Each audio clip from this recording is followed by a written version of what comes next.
Hello everyone. So yesterday we study about the analogy. So now we're going to study about the abstract reasoning. So always to part 2 ng exam pag nag-apply tayo ng trabaho or any exam, sa mga bar exam, sa mga CSE exam, meron tong abstract reasoning. Dito ako lagi dati sumasabit nung medyo baguhan pa ako.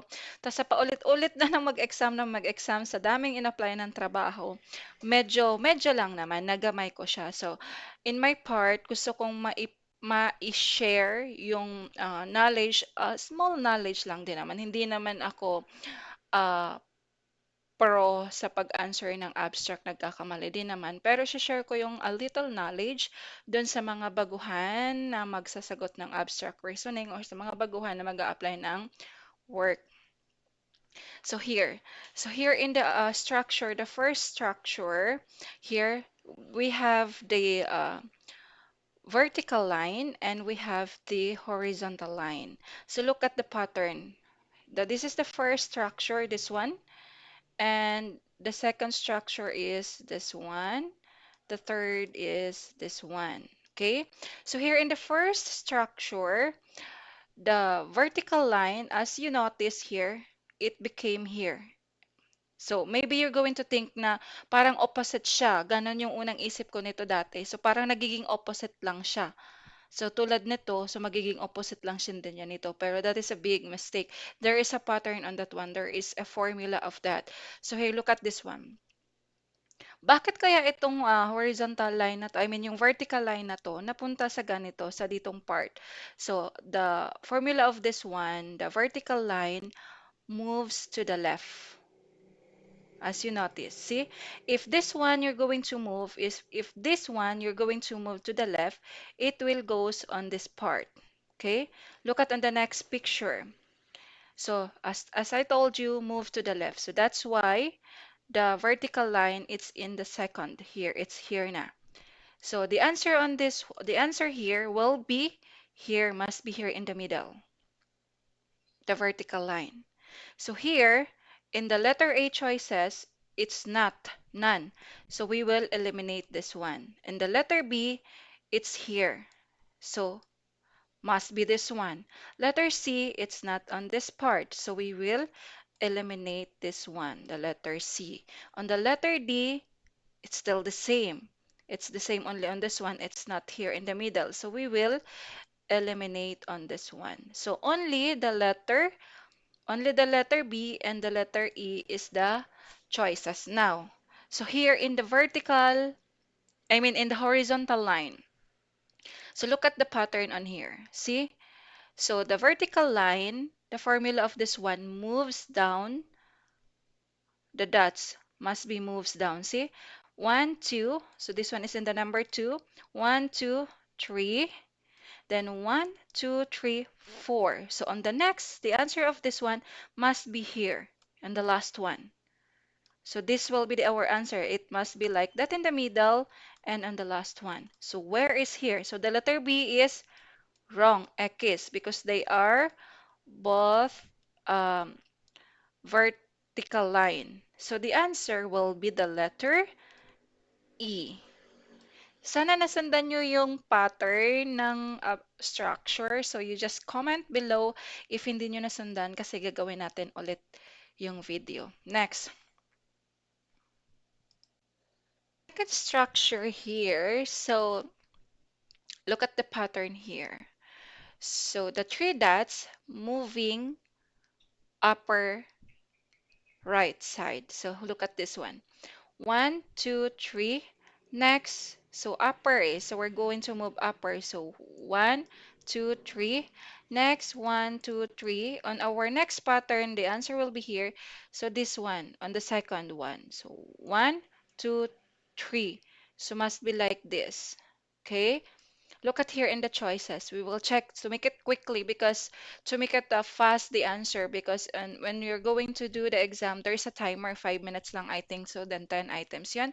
So here, so is this the one in the second grid? No. So this one automatically eliminate. This one is the second grade, must be here eh. Like that. So eliminate this one.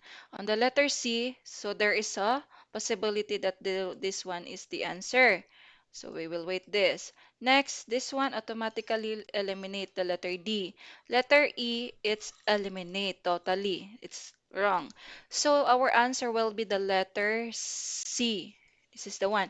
But, it's not all the choices like this. Hindi siya lahat pare-pareho ng choices. Mayroong mga complicated. So you have to check first the second pattern here. This one, the three dots. Look at this, the three dots. So the three dots, the pattern here, as you notice, moving counterclockwise. So the clock is moving like this. So we will do moving counterclockwise. So counterclockwise. So counterclockwise again. So this one counterclockwise. Our next pattern will be this one. Counterclockwise eh. So like this. So this is the one. Okay? So the letter C is the answer. So the last one here on this structure, look at that. You have to study it first, how the dots move. Look at this one. It's all the same. It's all the same, just like this. It's all the same. Look at that. It's all the same. So what will be the next pattern here? So if this one, it's really complicated, there's no pattern. As on my part, there is no pattern.